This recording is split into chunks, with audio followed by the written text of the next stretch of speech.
You wait around for 20 years for some renewable energy projects and then suddenly several of them arrive at the same time. Tynwald seems very nervous about accepting private sector support for renewable power generation in the Isle of Man, but perhaps the generation hub at Andreas Airfield might tickle their fancy. Robert Murray's family have owned Andreas Airfield for about 40 years. Why has he brought the project forward? I'm very interested in renewable energy and have been for the last 5 years, and then I brought together a team to hopefully see if we can develop the renewable agenda. Hi, my name is Ed Jessamine from IPV FlexGen. We're a renewable energy development consultancy. Our focus is on looking at projects for distributed energy solutions, i.e. combining different renewable technologies to generate power, particularly where it can be utilised at the generation point. Brian? I've been a farmer all my life, and I spent 6 years as president of Manx National Farmers Union, and in that role I've always been interested in diversified incomes for agriculture. OK, well, if we start then with you, Robert, tell us what got you interested in this venture. I think basically, as much as anything, I'm so upset at the state of agriculture. I think agriculture is in a mess. I think it's been in the decline for quite a few years now. Now, obviously, I'm heading towards 60, so I'm coming towards the end of my agricultural career. But I've got a son and a daughter who are involved in the business one way or another, and equally, they're certainly my son's friends are. They're young farmers, and I find it increasingly upsetting that if they were in the UK, they would have the opportunities to diversify into energy. We've got all the legislation that's come in, the climate bill, everything else, and to me I see it as a perfect opportunity for agriculture to actually becoming mainstream, so to speak, and not just in the production of food. I think it's both. I think if we can be a food producer and an energy producer on island for our nation, I think that's brilliant. And for those who don't know yet, your proposal is all about growing crops, well, or partly at least about growing crops for energy production. Very much so. I think, to give my own personal history, we grew a lot of milling wheat for Laxey Glen Mills, which obviously then went into Ramsey Bakery. In fact, at one stage we were probably the biggest grower and supplier into the mill. But obviously with the demise of the bakery, that job has virtually disappeared. And my concern for the industry is it's all right having one or two niche suppliers who you can supply to, almost the butcher, the baker, the candlestick maker, but that is no good for mainstream agriculture. Mainstream agriculture needs a reasonable turnover. We've got some damn good farmers on the Isle of Man, and where they're going at the moment, they're heading towards oblivion, and it's not right. And Ed, I mean, you have experience in helping proposals like this get off the ground. What is your direct involvement in this Andreas Energy project? Well, I've been working in renewable energy for over 15 years now, and I sort of echo a little bit what Robert's just said. I mean, for a lot of the farmers I've worked with in the UK, the development of an energy project on the farm has been a lifeline. It's been a guaranteed income that's supported their activities and allowed them to provide security to banks, mostly, that they've got an income coming in for a long-term period. So our experience over time, though, has seen a diminishing grid in the UK, much more challenges to get onto the network. And so my involvement in the project is experience around how do you overcome grid constraint, how do you overcome challenges, how do you build an energy project that is sustainable and capable of providing a base load of power. When I met Robert over 3 years ago, it was as a direct response to a commercial proposition to develop a growing company at Andreas, but it needed power that couldn't be provided from the grid, and therefore we need to look at opportunities to generate power on site, and that's where I got started. And it's moved on a bit, quite a bit, I think, since then, hasn't it? We've moved on. Yeah, I think we've moved on quite considerably. I mean, initially we were trying to work out how do we generate a base load, and the first thing I always look at is what power can I get from the grid. That's my guarantee. What can I actually get off the network? And thereafter, what do we need to do to supplement that? And then it's the seasonality of renewables. How do we generate power all year round to give us the power that we need to run any plant? So we've started off with an idea, and that's grown because as I've been on the island and working with Robert and friends of his, I've become to understand that actually there really is a need to do something that brings in more of the farming community into the project. And I think that the AD plant that we're suggesting not only provides us with the opportunity for baseload energy generation, but it allows us to bring lots of Robert's colleagues, friends and partners into the project and have a much broader economic benefit for the Isle of Man. And you mentioned there baseload energy. For those listeners who aren't aware of what that is, could you just explain a bit about that? What I mean by that is developing a project that means that we've got available power 365 days a year. And obviously with things like solar, you have seasonality and the daytime changes in terms of its production. Wind, again, is not always available and not always available at the speeds that you need to run the turbines properly. What we're looking to do is how do we balance that? How do we bring that power load together and create an ability to push a certain guaranteed amount onto the network continuously, or in this instance to provide this power around our private grid that we'd be looking at with a guarantee that it will be available all the time as and when required, in the same way any energy network works.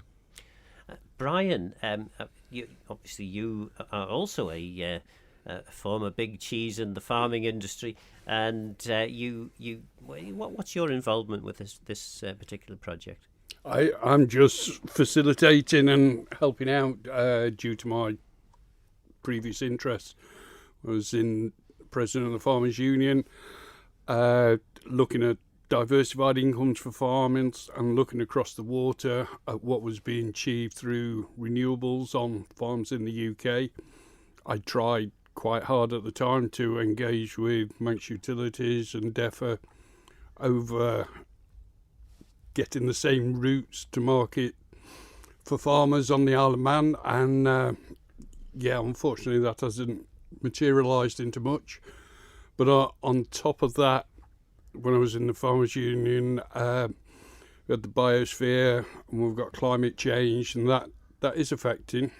You know, as a farmer, you live and work with the weather and the climate, and it is changing. And where I live on the north of the Isle of Man, if sea levels rise 10 foot, I'll be living in a bungalow instead of a house and going home in a boat instead of a car. So I've got interest basically in this project to get it motivated on several different levels. But from a pure agriculture point of view, the big difference or the big change with this project is instead of producing something and exporting it and losing all your profit margin on a ferry charge, it's being produced and used on island, and that is the big game changer as far as I can see. And why would farmers choose to do something like this as opposed to what we would expect farmers to be doing, which is producing, I don't know, milk, cereals, meat? What would attract them to this project? Well, ultimately profits. Unfortunately, 95%, or according to DEFA, 95% of the food eaten on the island is imported, which, yes, there's some artisan projects on the island, and all well and good and very good to them. But as Robert stated earlier, that doesn't keep mainstream agriculture going. And so a lot of mainstream agriculture is exported, and then the ferry charges reduce those profit margins. So no farmer's going to change what they do, and unless there's a better way forward for them, and I believe there is in this project. So then, Robert, I mean, the site may not be familiar with to a number of our listeners. So can you explain a little bit about where it is that you're proposing to do this? Well, it's basically the old Andreas Airfield, disused wartime airfield. It tends to sit a little bit in a bowl, so the amount of people who actually know it's there is minimal. The amount of people who say, "Oh, I know about Derby, know about Ronaldsway, Andreas." There's no airfield at airfield at Andreas, but there is, and it's quite brownfield as well. There's those runways are there. You can't take them away. They're disused now. They're not in a state whereby you'd fly airplanes or anything like that from them.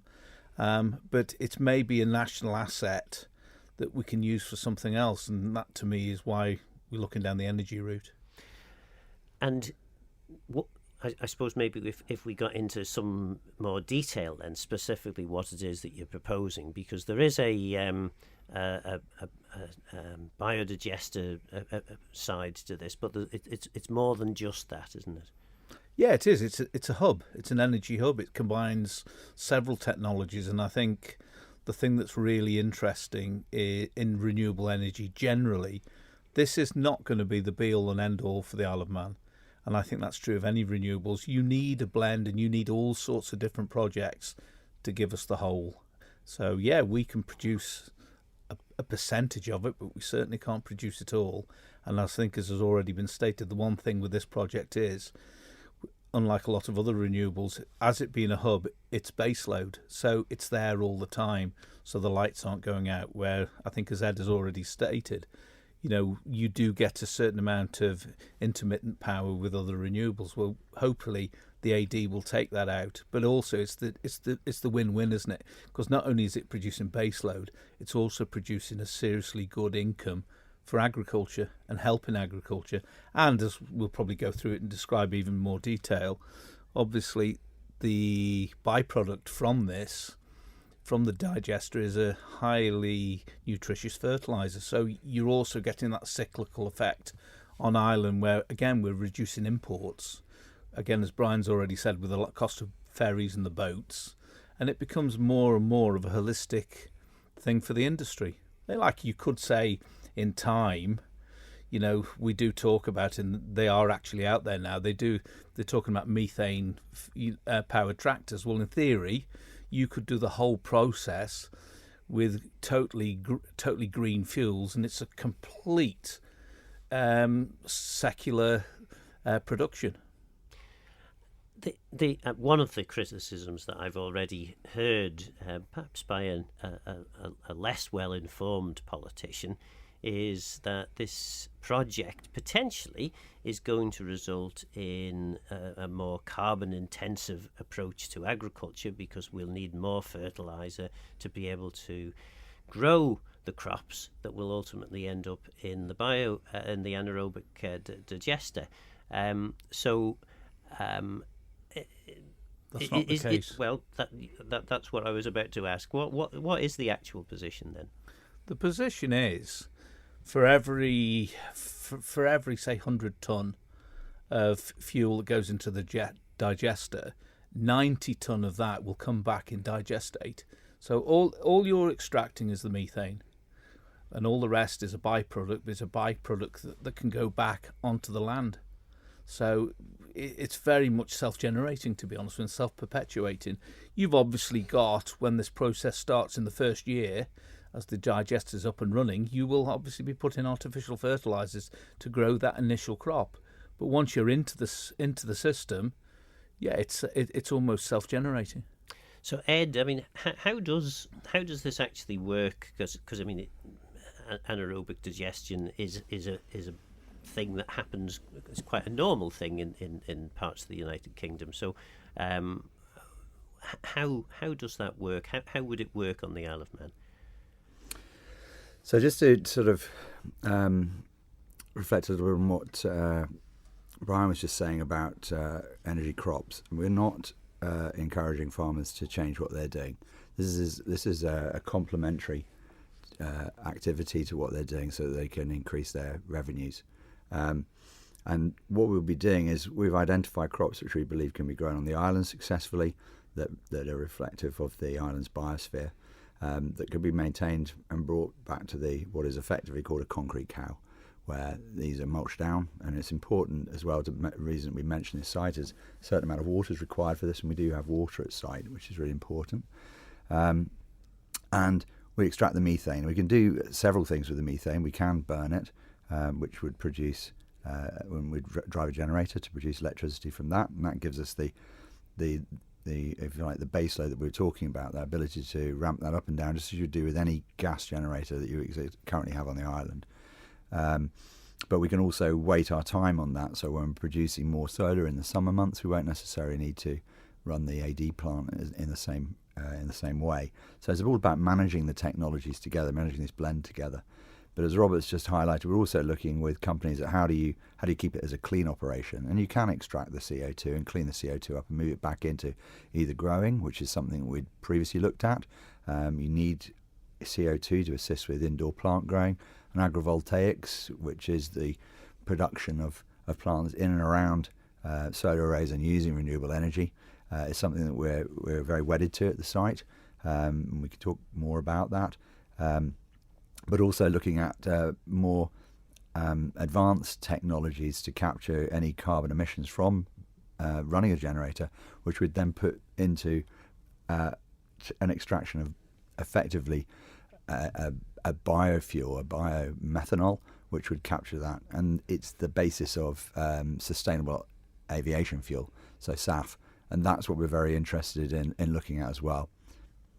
So effectively, you can create an additional fuel effectively as a byproduct from burning the methane. Is that? You can do, yes. But you're not creating the fuel from it per se. What you're doing is you're taking a certain amount of the production in liquid form from the AD plant, and that's creating your biofuel. But what you're doing is you're taking the carbon that's generated from the engine running and capturing that and putting that in and effectively storing that within that biofuel.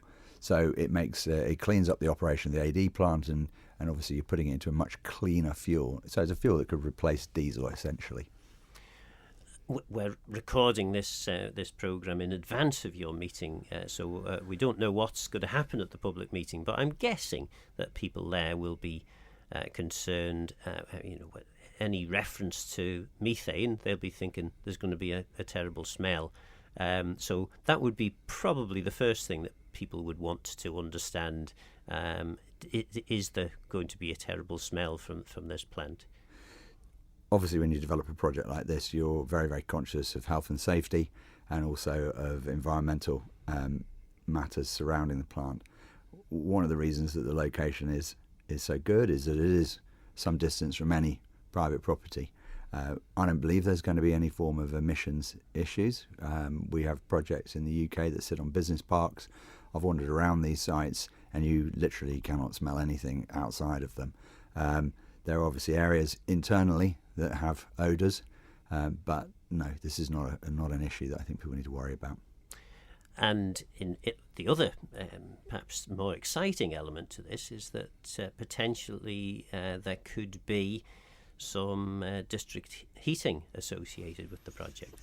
Yeah, I mean, certainly the AD plant does have excess heat, and again, when we're starting to look at some of our storage technologies, they can produce excess heat, and we're really, really keen to see whether we can do that.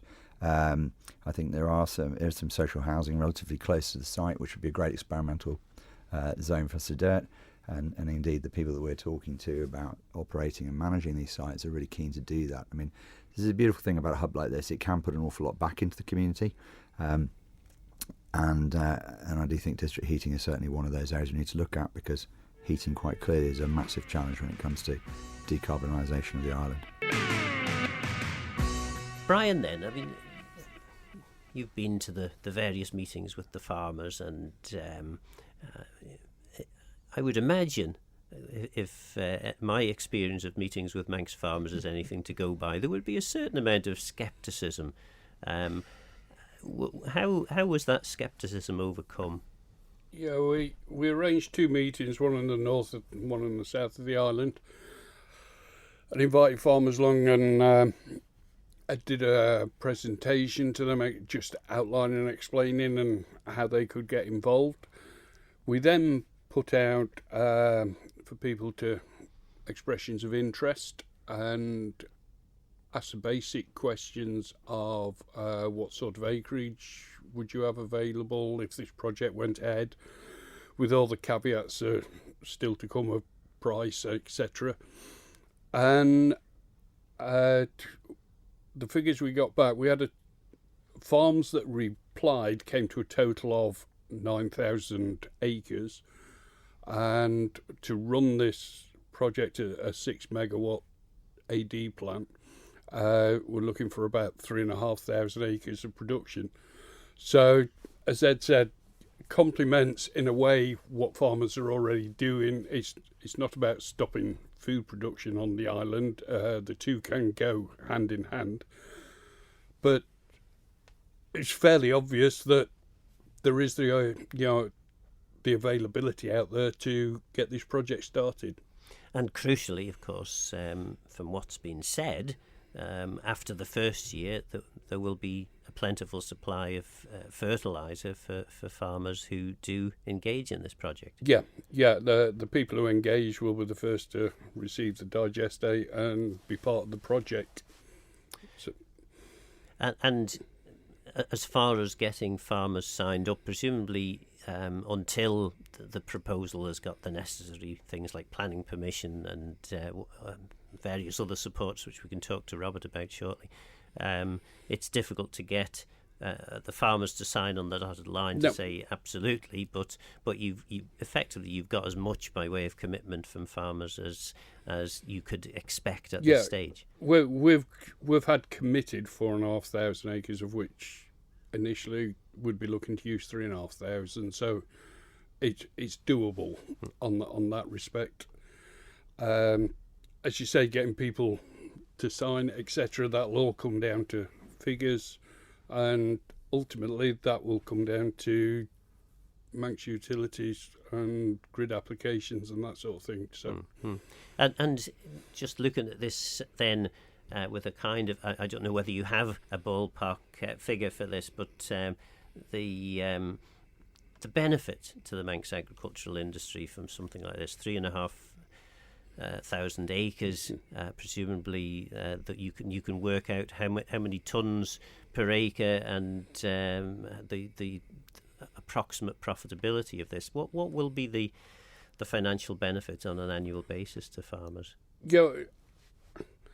There's that side of it, but probably more importantly, there is land that is doing very little out there on the countryside. There's virtually 1,000 acres of land which was supplying Laxley Glen Mill, Ramsey Bakery, Noah Bakehouse, etc. So a lot of that land isn't being used on the same intensity as previously. The island used to have a very good contract supplying Mornflake with oats, and that one seems to have dropped by the wayside now as well, due to changes in EU policy in the UK. So there's virtually 2,000 acres there before you start, and people will say to you as you drive around the countryside that there's land not being farmed very intensively that could be brought back into productive use. Presumably, though, farmers can expect similar returns to what they would have been growing. So if they were growing milling wheat, for example, they would expect at least a similar return, particularly bearing in mind they won't have to export the product, and they won't have to, after year one, they won't have to import fertiliser. Yeah, we've done the expressions of interest with the caveats on price, etc. I mean, the price has got to be right for the project to go forward. It works in the UK, farmers supplying AD plants, so I see no difference why it shouldn't work on the island, farmers supplying AD plants, plus the benefit of not having to export a commodity product to the UK market. You can use it, produce it and use it on island. It should, on a simple basis, be a better route forward. I think also, Brian, as well as there's the certainty of reasonably long contracts. You've got some sustainability in your business. You can then go and invest in your business. The trouble is where we are now, everything's on a knife edge, and you don't know 1 year to the next exactly where you're going to be. Well, if we can get into long-term contracts, it's exactly what any business requires, because they can sit there, they can invest long-term, and there's some comfort. And we had that for long enough, as Brian inferred, with the likes of the mill and the bakery. We had, as growers, we had really good working relationship with the late Jimmy Duncan, and that's all disappeared now. And the industry is crying out for something else to replace that. It's not very nice.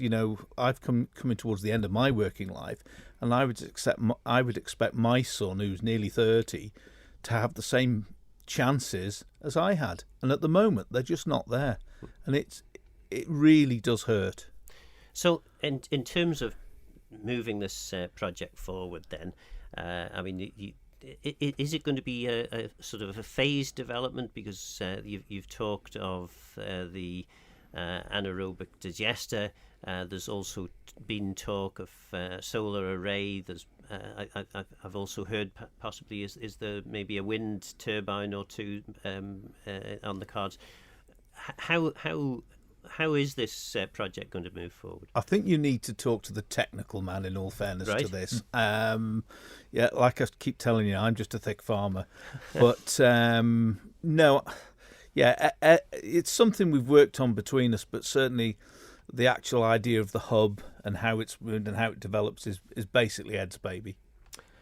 Well, with that introduction, Ed. So I think what I said earlier was that when we're looking at a hub like this, an energy hub, what we're looking at is combined technologies. So we're sort of understanding the potential of things like wind, things like solar. What's the potential production we can get from that? How does that contribute to an overall power demand that we want to achieve? So in our early discussions with Manx Utilities, one of the concerns that they have about private investment in renewables is the stability of the network, and how is the network balanced out? How can they guarantee if we're putting power onto the grid, we're not going to see big swings in available power that they've got to manage?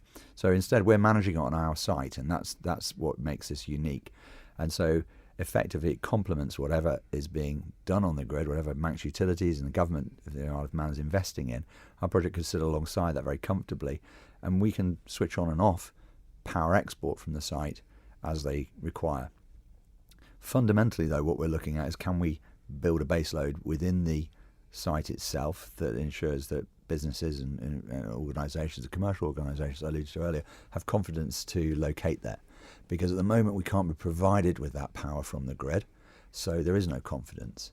And without that confidence, why would people invest in the Isle of Man? So this is an opportunity for the Isle of Man to demonstrate that it is open to investment, to working with private organisations to build a strong economic case, particularly for development in the north, which has a very, very weak grid. What we're looking at here is a mix of the AD plant, which is, as we discussed, our baseload, an opportunity to work with multiple farmers across the island to support a project like that. And you said, is it scalable? It's absolutely scalable. We start at a certain point and we can work this up in a modular way to respond to demand. We are looking at ground-mounted solar PV, which will give us good production in the north of the island during the summer. It's the best solar irradiation in the Isle of Man. So it's logical to have a good base load up there, and there's land to do it where it can be developed very, very discreetly. And we can continue to work the land around the solar arrays as we've discussed. This is not being sterilised. We do need to consider wind, and I know it's a challenge for a lot of people, but from an aesthetic perspective, but you're a very windy island, and it's a great resource. Why not grab it? Why not make it work for you?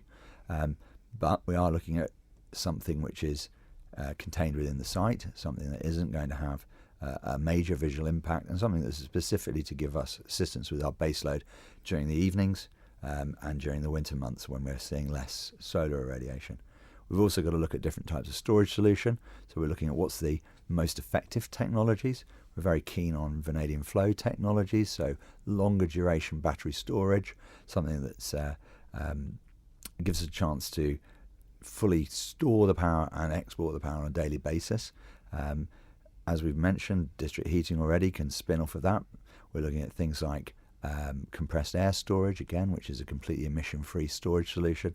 All projects that I'm working on in other jurisdictions and in the UK, because we're very, very keen to see how do islands become independent in their own energy, how can they have better levels of energy sovereignty. And fundamentally, I think what I hope your listeners will pick up from the discussion is that you create a circular economy within the Isle of Man from doing this. The farmers generate income, the farmers spend income, they pay taxes, they bring those taxes here into the Isle of Man coffers. The energy on the grid means that you've got more balance and less vulnerability to purchasing power from the UK. Let's not forget that the UK buys its power from other people, so it can't guarantee you a price. Within our setting, and one of the challenges we've got is people have suggested that private companies would be more expensive for energy. I don't agree with that. I don't think it's ever been tested. It's impossible to test it until we've got clarity on what connecting to the grid might be, what the length of power agreement we might have to export, and the size of that power agreement. But the key is that if we were generating on Ireland, apart from customers we might have that are based in Andreas, we're only going to have Manx Utility to sell it to. So if they don't like the price, we don't sell anything. So it's defeatist for us to start trying to make it really expensive. What we want to do is something that works with the government, works with utility, encourages opportunity of the green economy for the farming community, strengthens the network at the north of the island, and really provides sort of energy sovereignty that the Isle of Man can be proud of. And I suppose then in terms of making this happen, obviously you're over on the island this week to primarily to address the public meeting, but presumably you're hopeful of discussions with presumably Manx Utilities Authority will be pretty crucial to any significant progress being made with this. Yeah, I mean, the positive thing is that it's undeniable that Manx Utility recognise that this potential project does complement what they're trying to do. So we need to understand what are the blockers, what would stop something like this moving forward. You know, are they supportive of community project, which fundamentally it is. It involves so many farmers on the island, and you know, are they supportive of that? It's as simple as that. We hope they will be. We think there's room for many to invest in the island's energy system, as long as the projects make sense. But to get investment, we need to have the encouragement from government that they want to see this. If that message is loud and clear, then we have the people that will invest in this project, and it will happen. If it's diluted, if it's pushed to one side, then the opportunity will go. And certainly in a debate on another renewable energy project in Tynwald last week, one of the concerns that a number of Tynwald members seemed to express was that in some way it was substantially better to have publicly owned renewable generation than private. And they were citing things like, well, if it's in the private sector's hands, it's out with our control, and the private sector can then just decide how they want to proceed, and they might just, I don't know, decide that it wasn't profitable and stop producing, and then how would we manage? How would you address those sorts of concerns about? Because I think there's a genuine concern here about energy security for the island, and if it's under public ownership, decisions taken clearly are down to our elected politicians, whereas in private hands, you will have to make decisions based on profitability and whether you're going to make any money out of it. You're right. I mean, the project needs to generate profit. It needs to generate profit to employ people to work in it. It needs to generate profit to keep it well maintained and operating at an optimum level. The reality is that we've always talked to the government about partnership. We've talked to Manx Utility about partnership. I think their involvement in the project is vital. However, we have the experience to deliver this at cost, and we know what we've got to do to make sure that it happens, works, it is well looked after and runs. Fundamentally, if we find that we cannot run it in an affordable way and it was required that we have to pull out, we're going to have left a huge amount of investment in the ground. So you could look at it two ways. One, if the government made that investment and it doesn't work, that's taxpayer money down the toilet. But if it's private money, we don't walk away from it. We need to make it work. We don't have the luxury of being able to say, oh, that was a mistake. There are lots of stakeholders that will lose confidence in us in that respect. So it will be very measured, our approach to this. Fundamentally, if it's not viable, if we can't produce electricity for the island at an affordable price over the long term, then we are not going to invest. The investment and the cost of the investment will come down to what the connection costs are and various things like that, and the duration of support that the project gets. So it has to be a partnership with government one way or another. It has to be a partnership with Manx Utilities one way or the other. And I think that looking for reasons not to really explore this is a problem, because people have been involved in putting renewable projects in for 15 years. I don't see an awful lot in the Isle of Man. So I don't have an awful lot of confidence that overnight you're going to change that without help, because it didn't happen in the UK. It was private money that got it going. And I suppose the very well. I mean, you're here to answer the question, so I won't speculate. On the basis then that these projects have been established just the other side of the Irish Sea in many locations, and they have been established profitably. If you were a betting man, where would you put the odds of coming up with a successful business plan to make this project work at Andreas? Well, I've been working on the project for 3 years, so it was always a complete waste of time. I wouldn't have been doing that. I think we've still got a number of hurdles to overcome. I think that whilst we haven't got a completely open door, I think people understand why this particular project is beneficial to the island, and hopefully over the course of the next few months we'll be sitting down and looking at it in a very open-minded way, in a way that says, actually, this could work. I think it's important for the farming community that it is taken seriously, but fundamentally I need to keep it moving. I'll lose the confidence of the farming community if we don't, and that would be a travesty. And Robert, I mean, where obviously you're keen to press on with this. You're aware of, having been formerly a vice president of the Manx National Farmers Union, of how politics has a habit of slowing things up rather than speeding them along. Where do you think you're at with this at the moment? I think we're at a crossroads, in all fairness. I think the public as well have a say in it as well. I think, and that's why we're doing what we're doing. I think to be informative, trying to be as open and honest as possible and explain what we're doing or what we're intending to do, so we don't hear all the knee-jerk rubbish that is out there. And that's why we're going about it in the way we're going about it and trying to get out to the community as much as we can. I think one of the easiest ways of explaining it, or potentially, is, at the moment, let's be real, we buy power in from the UK. Well, that UK power, A, is produced by private companies, but also those private companies will be paying UK tax, not Manx tax. And equally, if they're getting green power from UK farmers, it's UK farmers that are benefiting it, not Manx farmers. Now, to me, it's an absolute no-brainer that we're producing locally, paying Manx tax, and as Ed has already said, we're getting that multiplier effect into the economy. And I think it's really, really serious. And, that's why I'm passionate, because I think my industry has a real position to play, or part to play, in where we go as a nation. I think the nation's at a crossroads, isn't it? We like to say we're independent, and we are independent. But why, if we're so independent and we have the resources to do what we're doing, should we be relying on our neighbour, when, in my humble opinion, we don't need to be?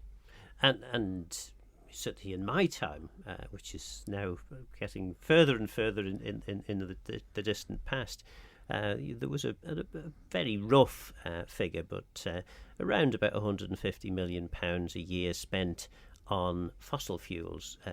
And obviously, at the moment at least, the Isle of Man doesn't produce any fossil fuels.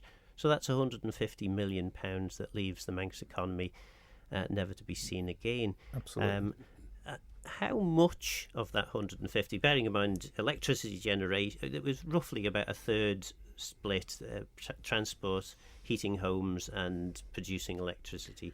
So if we're saying 50 million, and this is back then, so it's probably a lot more by now, if 50 million was spent by the MUA in terms of buying in the gas that allows us to switch the lights on through electricity generation, how much of that would your project effectively be stopping leaving the Isle of Man? Well, you're asking me to do sums in my head, Phil. It's, again, I have to keep coming back to it. I'm a thick farmer. But it's something like, is it about a third of the usage, electricity usage that your project could produce? I think it's nearer 25%, to be honest with you. I think but we've got to, how can I put it? Yeah, I personally, as a local, would take the view that we should be taking 100% of our generation from renewable energy and sourced on island. We're not the solution. We're not the total solution. Let's be real about this.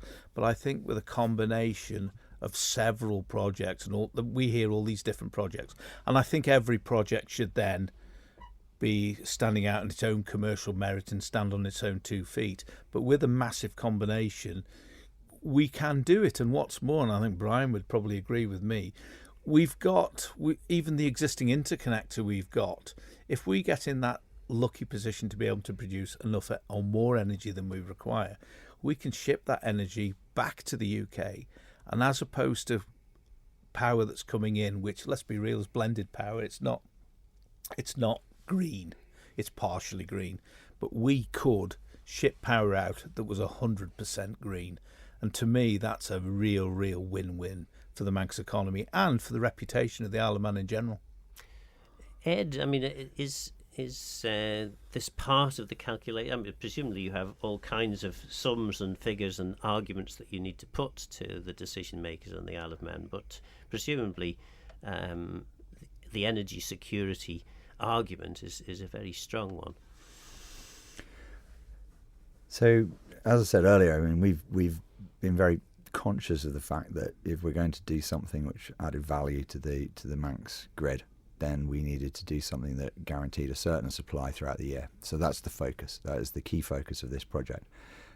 But fundamentally, it's also about producing baseload at site that allows us to talk to the commercial clients again that we wanted to be there. At this point in time, we're not asking Manx Utilities to take the power. We'd like to, because it makes logical sense, because I'd also like power in. So where we're at the moment is saying, could we have a connection to your grid to buy power from you? Because, as you pointed out, it takes time to build all this resource and get it into place and get it operating. But it might be that we want some power in to begin with. Well, if we've got that cable bringing power in, why don't we use it to take power out? This is the kind of logic we're working with. And at the moment, we're reasonably confident we can get a new cable power coming in, but we don't know that we're going to be able to put the power back out. The problem with that is that makes that cable in super expensive if you have no way of generating a revenue, and it's a utility, a part of infrastructure we're buying for the island, but with no way of getting any revenue back out of it. So, from my perspective, the hold up here is how do we get this joined up thinking working? How do we go from a point of saying yes, it's complementary to, well, it is complementary, so why aren't we doing it in combination with the other things we're doing? Because it's not costing the government any more money. This is private investment. We're effectively going to build that piece of the infrastructure. There are the agricultural benefits that have been mentioned. There's the energy security element to this, possibly district heating system. It seems like the sort of thing that government should be supporting. I think it is. I think it is. I think, we make a big play, don't we, as a nation, that we're a biosphere. Well, what a unique situation to be in if we can, as we're selling it forward, and we're going to have to reapply for it again, if we're producing all our own green power. We could literally become an energy isle here before we're finished, and I think that's got to be something we've got to be aiming over a period of time to do. And I'm not saying government aren't thinking maybe along those lines, but we have to get started. We can't carry on going round and round in ever decreasing circles. The legislation has been put in place by politicians with an aspiration to get somewhere. Well, the clock is ticking, and we need to just be getting on with it. And as Ed has rightly said, this is not a case of big business or private sector trying to walk all over the public sector. Far from it. It's one of, let's all work together as a community to achieve a common goal. And to me, that's the most important thing to take out of this. And again, in terms of the Isle of Man government, I mean, just place yourself in the position of a decision maker. Somebody comes forward with this proposal to you. What are the sorts of questions that you would be looking to have answered, would you think? Well, my first one would be, how much is this going to cost me? And when it's at no cost to the public, to the taxpayer, that's a big winner to start with, to me. And as Ed has already inferred, if it goes, pardon the French, tits up, all that infrastructure is still going to be there to swoop up. So to me, it's not a big gamble. I just think it's an opportunity. And I think it's an opportunity government should start to grasp. And it's something, we've always been, and we've had long discussions with government, and there's always been, the thing is always coming back to baseload, and we don't want all this intermittent power thrown on the grid. What we're going to do with it? We're not, we don't want to get in a situation with the weaknesses and frailties in the grid of it all blowing up in our faces. Well, I'd like to think we've come up with a proposition and a proposal that gets all round that, and then you've got the added economic advantages and social advantages on top of that. Ed, final word then. I mean, in terms of the whole project, what are the sort of the high level numbers associated with this? How much energy potentially is going to be produced? How much energy are you going to be able to store on site? Where are the sorts of figures there that we're dealing with? At a high level, we're obviously working on what the AD plant will do. As alluded to earlier, we've got basic numbers of what we think we can do. And as we start to take that forward, that'll give us clarity. But our objective is to have a 10 megawatt base load generating from the site, which would be a combination of, we're looking at 30 megawatts of solar potentially, up to 3 megawatts of wind, storage with 10 megawatt hours, and 6 to 10 megawatts in the AD plant. That should give us the base load we need over the year. There's quite a bit of modelling that needs to go into that. In terms of build costs, until we've got some response from Manx Utilities in terms of what we need to do to improve the infrastructure to connect, we don't understand that yet, so we haven't got that number to input. And I think once we've got all that together, then we can start to do some proper modelling around the cost of energy, the levelised cost of energy. But to be fair, where we're at the moment is we need to understand, is the community open-minded to the project? Do they see the value in it? Does it make common sense? Do they accept that it's complementary? And are they open to working with private investors and to see them as part of the solution rather than a problem that's continuously knocking on their door, asking why they're doing nothing themselves? That was project developer Robert Morrie, Ed Jessamine, Managing Director of IPV FlexGen, and agricultural advisor Brian Brumby. What do you think? Does the project tick sufficient government target boxes to warrant support? Is it better for the public sector to take on the financial risk of developing renewable energy, or is it better to pay a bit more for the electricity and leave the risk with the private sector? Is a mix of both public and private sector investment the best way to limit risk to public money but maximise the benefit to consumers and the public purse? Let me know your thoughts on the programme by contacting Phil Gorn at manxradio.com, and get in touch if you have any ideas for future shows. Don't forget this programme is available as a podcast on Manx Radio's website. For now, I'm Phil Gorn, Gunnar Myos and Geisha Crum. Thanks for listening.